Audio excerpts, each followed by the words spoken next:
Welcome back to the Daily Dope Show. Um, Here we are about a year later, and we finally have a Kratom update. So, as the Kratom story went, for those of you that don't know, Kratom is a natural substance. It's basically these leaves. You grind them up into powder, and it is an analgesic, or it even has a stimulant properties. There's different strains of it, and different strains create different reactions in different users and such. Kratom was reported to be used as an opiate substitute in the 19th century. And basically, from all I've learned about it, is yes, it can relieve pain. Yes, it can be used to help people that are trying to get out of opioid addiction, to use it as a substitute, because it doesn't cause overdose death when you overdose on it. It doesn't depress the respiratory system like opioids. And it is not as physically addictive.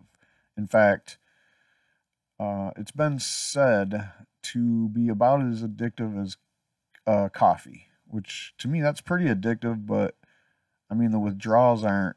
You know, I think when people talk about the severity of addiction, withdrawals is a big factor. You know, like how bad are the withdrawals? Can the withdrawals literally kill you?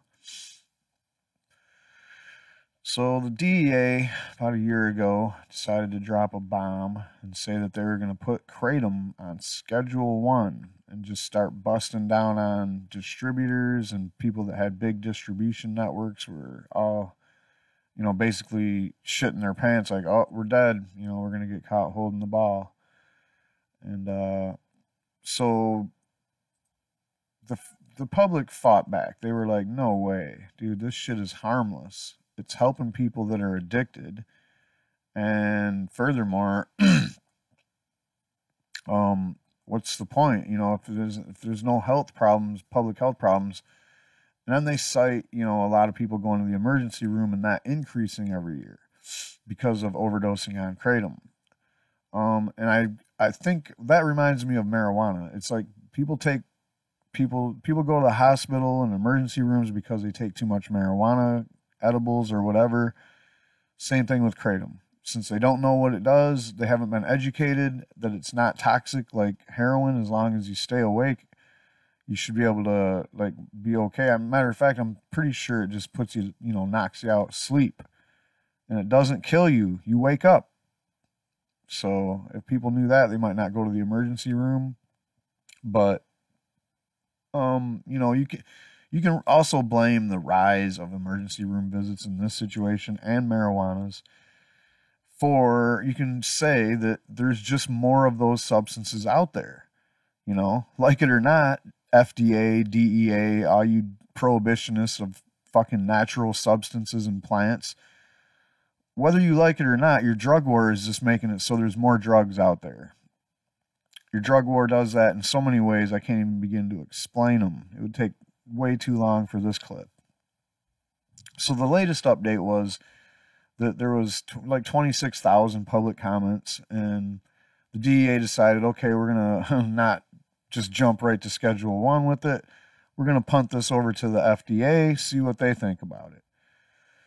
So the FDA has essentially had that whole year to talk about it, but the thing about it is most of that time was spent in this whole presidential election going on, changing of the guard at the FDA or whatever. And speaking of which, the changing of the guard at the FDA gave us this guy here, Scott Gottlieb, as the new commissioner of the FDA starting in May. So let's go through this article here from the Washington Post. And I looked around. There was a lot of different publications that talked about it. There wasn't really, there was a couple of other quotes, maybe 2 quotes that I don't have here. One was basically that kratom might actually exasperate the opioid epidemic instead of help it. So ridiculous. So here we go again. Just like with weed, they're always out there, the government people and the whatever, the doctors, but mostly the government people that are trying to cover their asses for all the shit they did where they let the pharmaceutical companies basically do whatever the fuck they wanted. Now they're out there like, oh, you know, it'd really be nice if we could find a substance or a drug that wasn't as addictive and didn't have all these horrible side effects and didn't cause death if you overdose on it. I wish we could find something like that we could use for pain management and we could use for withdrawal relief and shit. What could that be? I don't know. And then we tell you, hey, it's fucking kratom. And there's even the American Kratom Association. They're dedicated to this. They have all kinds of science and facts. There's been studies. You know, they got the 26,000 or whatever comments. Yeah, right here. A lot of those were doctors. And, you know, to be quite honest, man, the FDA doesn't really give a shit. And I'll tell you why. We'll get to that. They don't care about science. They care about money coming in. That's it. I'll take the George Carlin approach to this. They don't give a shit about you. They care about the money coming in and how to spread it around to just their friends. So here's Gottlieb, commissioner of the FDA, testifying last month on federal efforts to combat the opioid crisis, which is one of the things, as he was looking to get the appointment to the commissioner of the FDA, that's one of the things he was basically stumping on, is like, hey, man, this opioid thing's out of control. Hire me and I'll do something about it. So the Food and Drug Administration issued strong warning Tuesday to consumers to stay away from the herbal supplement kratom, saying regulators are aware of 36 deaths linked to the products containing the substance. There's never been a death linked to just kratom that I've read about that didn't sound suspicious as all fuck. And if anybody has one besides that cop that was in the news like a year ago or so, that's bullshit. You can't convince me that guy died from kratom only. But anyway, yeah, if anybody knows a story of somebody that died from legit kratom only, please put a link in the comment section below so I can fucking finally read about one. But I'm just going to patently say that because there hasn't been really an expose done about these 36 deaths, that I'm going to say they're full of shit. I've only seen a couple of them being profiled, and 3 out of 4 of them, they were using other substances mixed with the kratom. One of them was like somebody was up for 3 days, and kratom was just like on the fucking list of 25 drugs that they did in those 3 days on this crazy binge. Oh, somehow just because kratom was the last thing they did, that's what killed them. Okay, whatever. Consumers are increasingly using the supplement, which comes from a plant in Southeast Asia, for pain, anxiety, and depression, as well as symptoms of opioid withdrawal. Gee, that sentence right there tells you right away, if you're the FDA, you should look into this and see what's going on, and then write the appropriate warning labels and shit. Don't just be like, okay, we don't like this shit because our guys aren't making money off it, and some, herb grower in Southeast Asia is making money off it, so we're going to ban that shit. I mean, that's basically what it is. You guys need to take a more realistic approach. If anything else, there's a lot of words I could use there, but you guys are so unrealistic with your big sledgehammer to smash out natural herbs and remedies, especially marijuana and kratom, the 2 biggest ones that threaten your industries the most. The herb also is used recreationally because it produces symptoms such as euphoria. Proponents say it is a safe way to deal with chronic pain and other ailments, and some researchers are exploring its therapeutic potential, including helping people overcome addictions. Now, that's one of those things where, if it happened, that's all you fucking need to know. You think someone's going to lie about that shit? Oh yeah, man, I got off of heroin by using kratom. Why the fuck would they lie about that shit? So you don't need a study there. You just need to know that that's happening, and therefore it is medicine because it can help people get off of heroin. But in a statement, FDA Commissioner Scott Gottlieb said that there is no, quote, reliable evidence to support the use of kratom as a treatment for opioid use disorder, and that there are no other FDA-approved uses for kratom. So what he's trying to say is that there's no double-blind placebo study done for kratom that the FDA approved. Why not? It's not even in Schedule 1 drug, so why don't you guys go ahead and approve them? And these guys here over at American Kratom Association have your study right here. This study right here tells you everything you need to know, how to schedule it, what the risks are, and all this other shit. In fact, the American Kratom Association issued on November 30th, 2016, a long-awaited 8-factor analysis by Dr. Jack Henningfield, PhD, Vice President of Research, Health Policy, and Abuse Liability at Piney Associates, concluded that there is, quote, insufficient evidence for the U.S. Drug Enforcement Agency to ban or otherwise, I said agency there, sorry about that, U.S. Drug Enforcement Administration to ban or otherwise restrict kratom under the Controlled Substances Act. According to the comprehensive Henningfield analysis, kratom's potential for abuse and dependence is no greater than such widely used and unscheduled substances as nutmeg, hops, St. John's wort, chamomile, guarana, and cola nut. And then here's the study right here. I kind of skimmed through it. It's not incredibly long or boring, so, if you want to go on over to americankratom.org and look at the science section over here, there's other studies as well. Full list of scientific studies is on this page here. And as you can see, there's no shortage of fucking studies already. And this is just on the heels of the DEA trying to say this or that. But some of these studies are pretty dated. There's one from 2013. I thought I saw one from 2009 as well. But anyway, you just gotta scratch your head every time the FDA says that shit about the studies, about there's not enough studies. And in this case, kratom's not a Schedule 1 drug yet. Hopefully it won't be, but so there's not enough studies. I always agree. Now, let's do the studies. The studies are going to set us free unless you have a bias outcome already determined before you even start the study. But if you're the FDA, may I just direct you over to these studies? Why don't you just read those and tell me what your problem is with that? And I'm not a fool. I know this guy already has or somebody in the FDA has read this shit. All right, rather, he said, the evidence shows that the herb has similar effects to narcotics like opioids and carries similar risks of abuse, addiction, and in some cases death. Again, that's such bullshit. He said that calls to U.S. poison and control centers involving kratom increased tenfold between 2010 and 2015, and that the herb is associated with side effects including seizures, liver damage, and withdrawal symptoms. Let me get out in front of this tenfold increase here. Also, between 2010 and 2015, you had a tenfold increase in heroin overdose deaths. You had a tenfold increase in fucking opioid pill overdose deaths. You had a tenfold increase in hospital visits due to those drugs.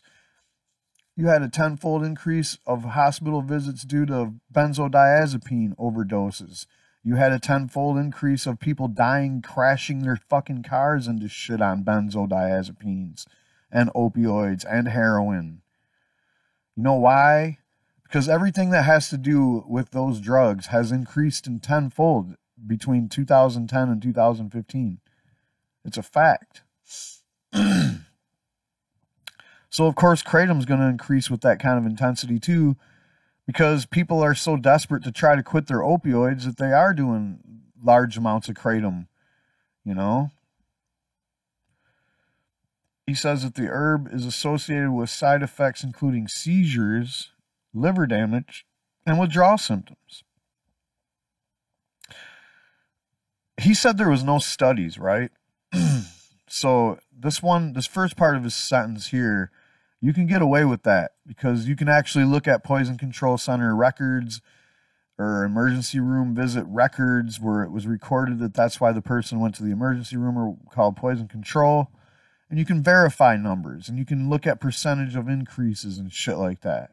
But when you say that this herb is associated with these side effects, you can't really say that because you already said up here that there's no studies, there's no reliable evidence, there's no studies out there that the FDA is approved. So you can't say something like that without studies. And I'm just going to dismiss that. I mean, I really don't know. To be honest, I'm not sitting here saying, hey, Kratom doesn't have these side effects. I don't fucking know, you know. I did try Kratom last year a couple times just to see what all the hoopla was about. And I did not experience any of those side effects, especially the liver damage or the seizure or the withdrawal for that. I'm sure I didn't do it enough to really get hooked or whatever. If it even is addictive, which I'm sure it's habit forming and physically speaking, it probably does have some withdrawal profile to it. And like I said, it's probably not the most pleasant thing to try to quit once you're in it for a while, especially if you used it to quit heroin or opioids in general. If you use that to quit other opioids, and I said other, but I don't mean that because Kratom is not actually an opioid. Yeah, it's probably going to be a little rough coming out of that. But like I said, these withdrawal symptoms being that on the level of caffeine, so it's probably not going to be that big of a deal. Last year, the DEA proposed temporarily placing this drug into Schedule 1 of the CSA, which effectively would have banned its use, but the agency backtracked after a public outcry and pressure from some members of Congress. That was a bipartisan effort, by the way, so they kind of downplayed that. Anytime you want to say something really good is happening in the government or really fucked up is happening in the government, those are the only times that you can break out the word bipartisan. And in this situation, it was obviously clearly good.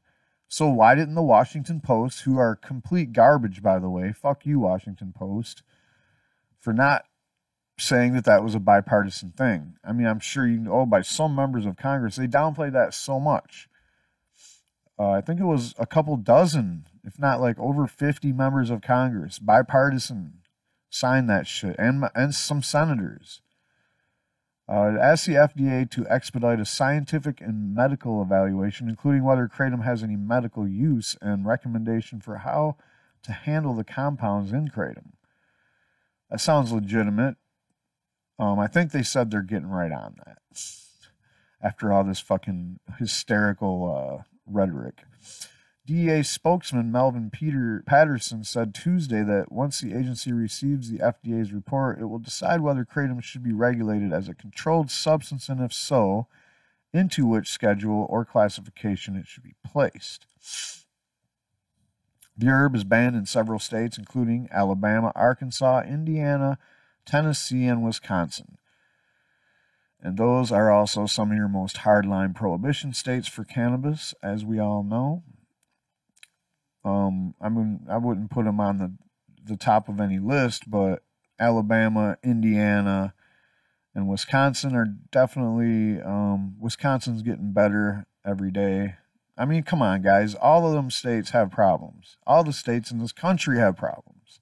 And even if everybody had legalized recreational marijuana right now, we still have prohibition, which means people are still getting arrested for fucking weed charges.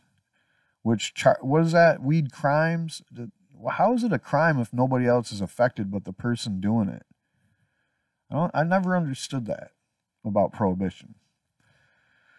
Gottlieb said the FDA is treating Kratom as an unapproved drug and also has taken action against Kratom-containing dietary supplements. If the plant is useful in treating various conditions, a manufacturer should go through the agency's regular drug approval process and prove the product is safe and effective, he added. Meanwhile, the FDA is working to prevent shipments of Kratom from entering the country. That's a shady move before doing anything else. It seems like that would be a little bit out of your budgetary reach, in my opinion, and probably not even in your job description. The FDA inspects beef and then they're like, okay, we're gonna say that this stuff doesn't pass inspection.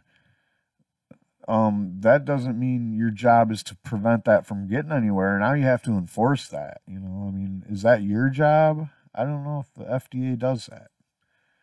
Jack Henningfield, an addiction specialist who works at the drug policy and counseling group Piney Associates, which has done work for the American Kratom Association, said the surveys have shown that people using opioids to treat pain or satisfy an addiction were able to stop using them by drinking kratom tea.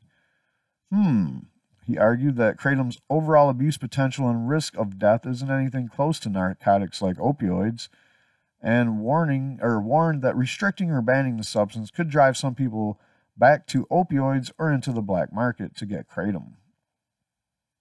In a study last year from the American Kratom Association, Henningfield, an adjunct professor of behavior policy at Johns Hopkins, found the effectively banning kratom is not warranted from public health perspective and is more likely to cause public health problems that do not exist. The American Kratom Association says on its website that kratom is not habit forming, but that if taken in the higher amounts over a long period of time, consumers may experience a dependence similar to caffeine dependence. Like I said, FDA's Gottlieb calls for greater use of medication-assisted treatment to fight the opioid epidemic. That's a headline to another article altogether. But like I said, when it comes to death,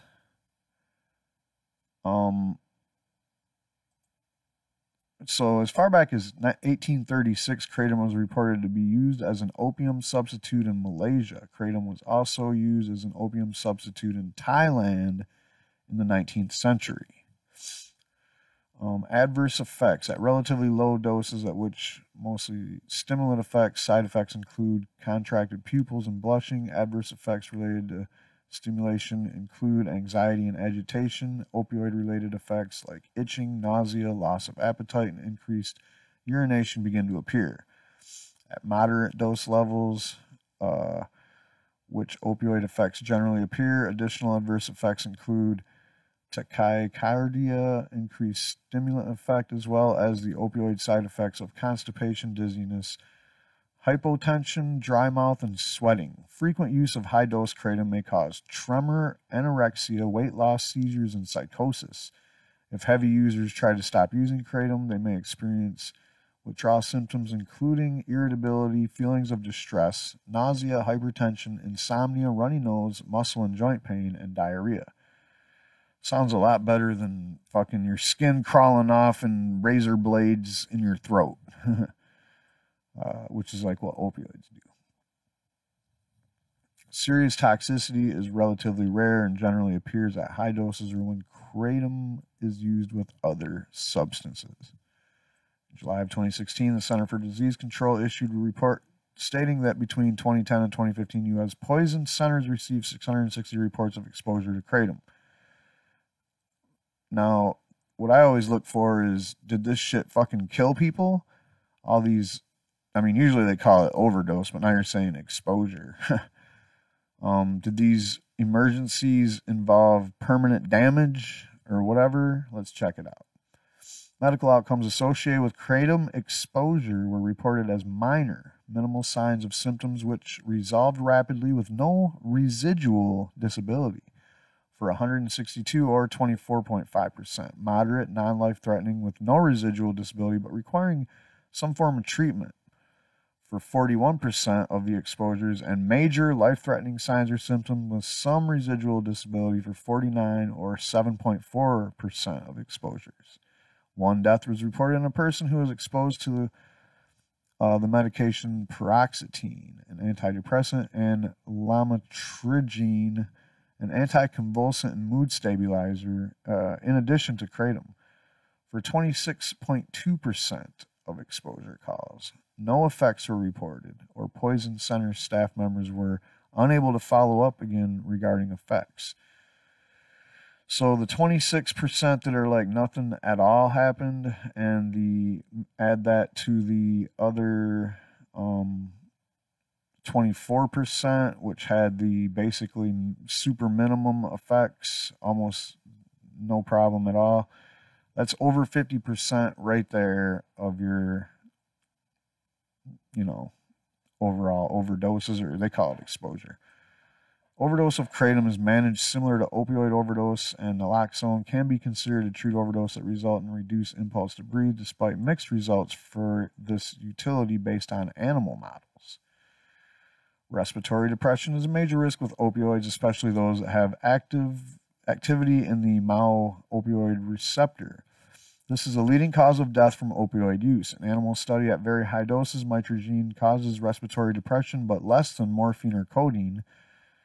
The respiratory effects of kratom and its main bioactive components have not been studied in people. In 2016, the CDC report on kratom exposure did not list respiratory depression as a risk of kratom, nor did a 2013 DEA report. The FDA in July of 2016 report does, however, list respiratory depression as one of the concerns. Some literature review articles do not list respiratory depression. However, the other literature reviews and some medical textbooks do name respiratory depression as a risk. I wish they would make up their fucking minds and just look at scientifically what does this shit do to your body, because I'm pretty sure it doesn't cause respiratory depression. Liver toxicity. In rare cases, chronic use of kratom has been linked to acute liver injury with associated symptoms of fatigue, nausea, itching, and jaundice. Liver injury is associated with cholestasis and may involve actual renal failure, or acute renal failure, As of 2016, the mechanism by which kratom causes liver damage in some people was poorly understood. Kratom is... Maybe these people had high risk for their livers because they were already heroin addicts, or they were already doing opioids for years. And, all of a sudden they try to get off of fucking that shit by using kratom because it's way less horrible than those drugs. And all of a sudden they have a liver problem. And the doctor's like, well, what are you doing? And, currently I'm using kratom. Well, that must be what caused the liver problem. That's another one of those things where you just don't know. We need to look at case-by-case studies and see what is the deal. So now that the cat's out of the bag, how about we do that instead of just jump right into let's fucking throw it under the bus? Kratom has become the subject of concern in many countries because of the rising number of hospital visits and reports of deaths associated with its use. According to the 2016 review, although death has been attributed to kratom use, there is no solid evidence that kratom was the sole contributor to an individual's death.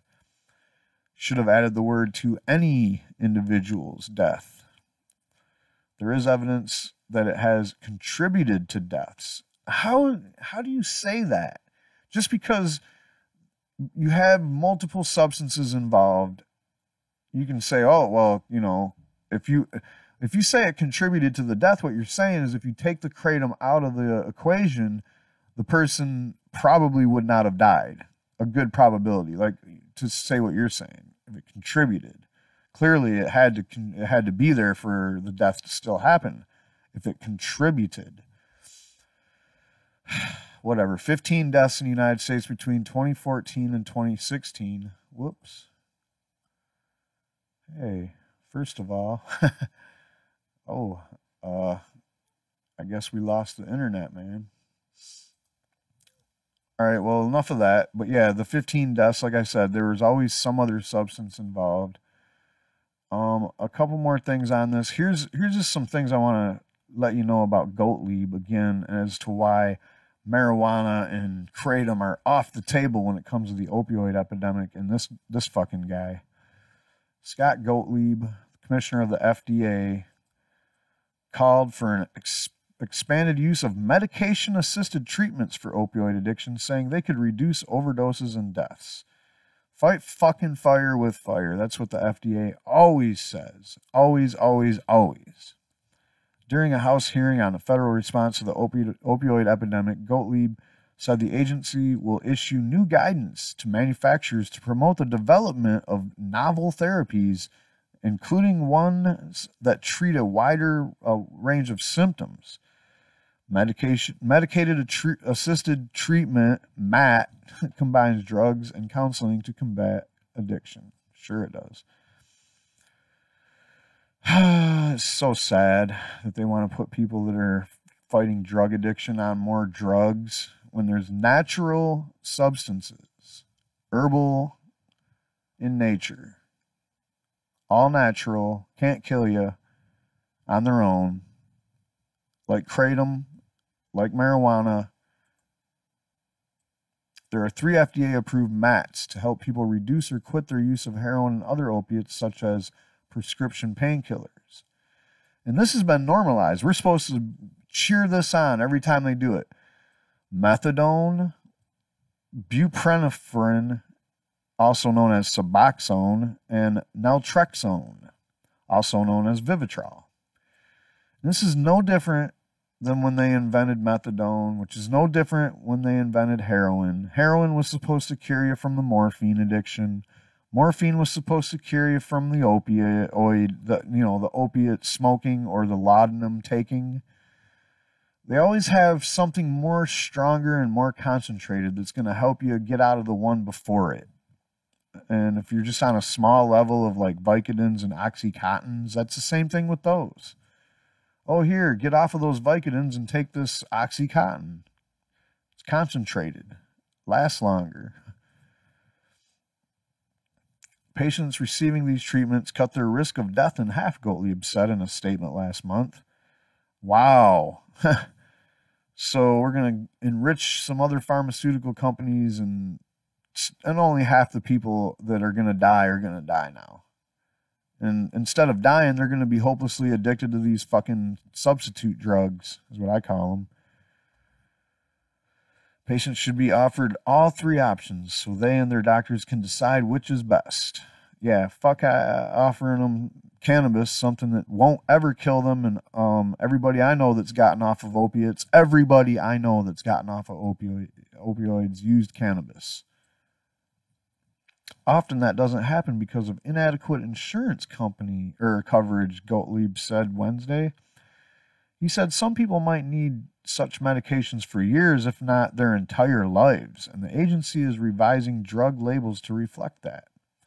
Unbelievable, man. They want to put you on this shit for life because they know, they'll never get you to beat addiction as long as they keep giving you something to feed your addiction with. Gottlieb, who's become, in May, repeated that combating the opioid epidemic is his top priority. There's that stumping I was talking about earlier. On Wednesday, Gottlieb said that the agency is planning a meeting on the benefits of expanded addiction treatment at the broader population level. He cited a Massachusetts study that showed a greater than 50% decrease in the risk of overdose deaths among individuals treated with methadone or buprenorphine following an overdose. Well, yeah, compared to just throwing addicts right back out onto the streets, or from the jail to the streets to the hospital to the jail to the streets to the hospital. And if you can just throw some Suboxone in there somewhere, you have a 50% greater chance that person's going to live. Man, you guys are fucked up, man. You guys are just fucking insane. You're so sick. All you give a fuck about is churning a profit on sick, addicted people. You don't want to help them get out of their addiction. You don't want to help them not die. Eventually, you're like, fuck them, let them die. That 50% greater chance that you're not going to die today don't mean you're not going to die tomorrow or next week. And a lot of people just like springboard from, Suboxone to methadone to heroin just so they don't, fucking have to chase the dragon so hard when they actually get back to the heroin. But you guys don't think about shit like that because you don't fucking care. The only thing you care about is churning a buck. That's it. And that's why you want to keep kratom from getting into the hands of people that might be able to get off of opioids.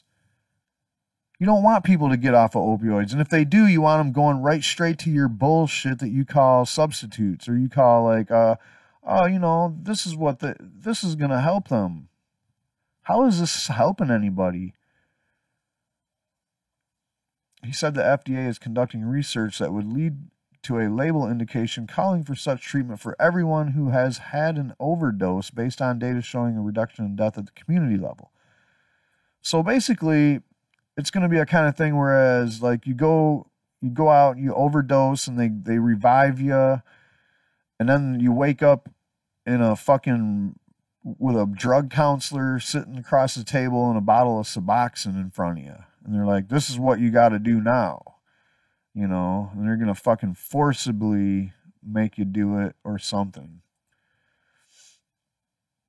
Now, if you go over to Open Top Secrets and read up on this guy, you'll find the typical write up about of course, this guy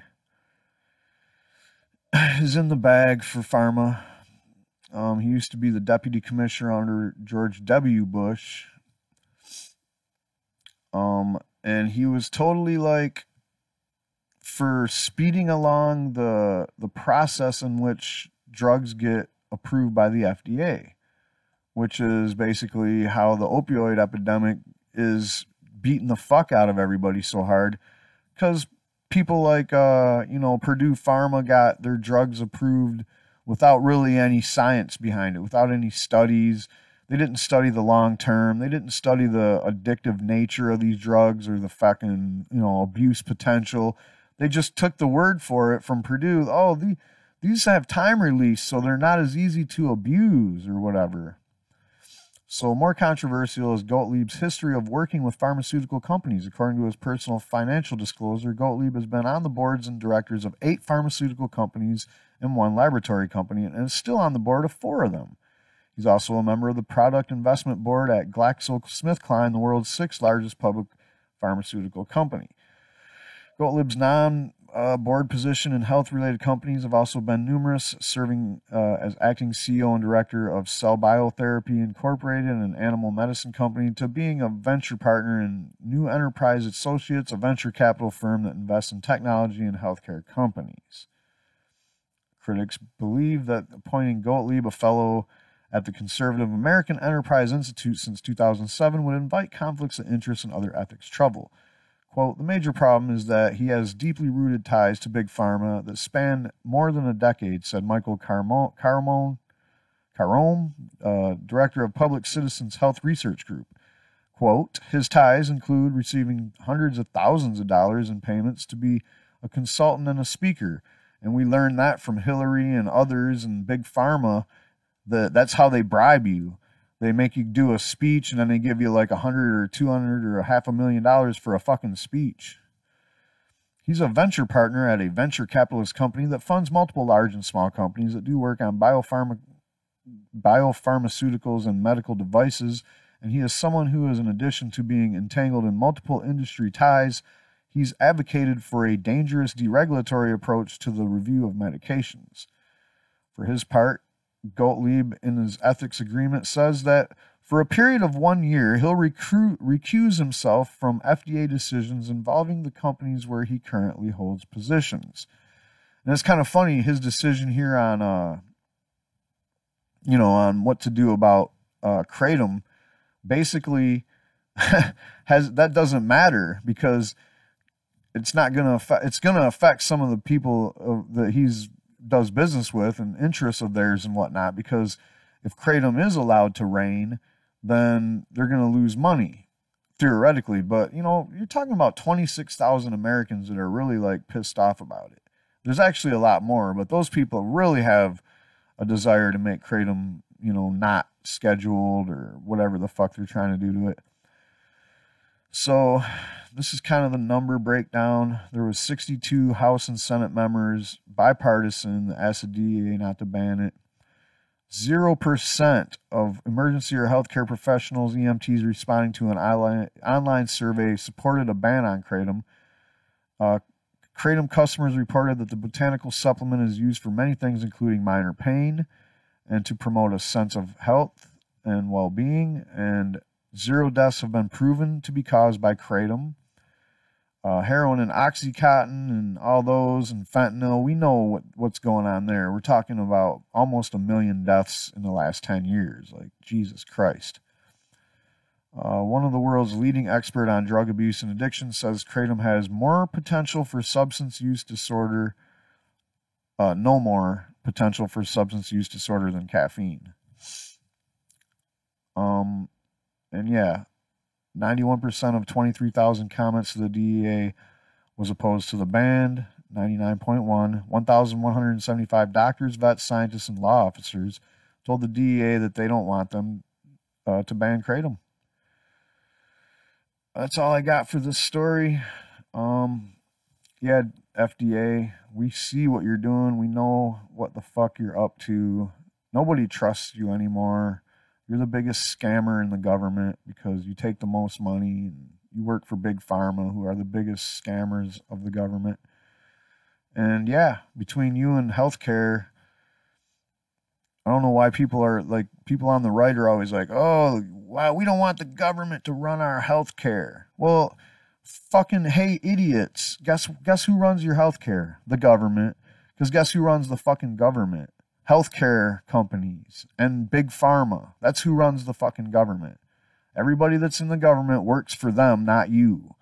So in essence, when you go to the fucking pay your insurance company for your health insurance, which is already fucking super high rates for super shitty coverage, you're fucking paying the government. It's all one big fucking game that you're paying into, and they're laughing at you. Meanwhile, they want to ban fucking all natural substances that actually work and don't kill people.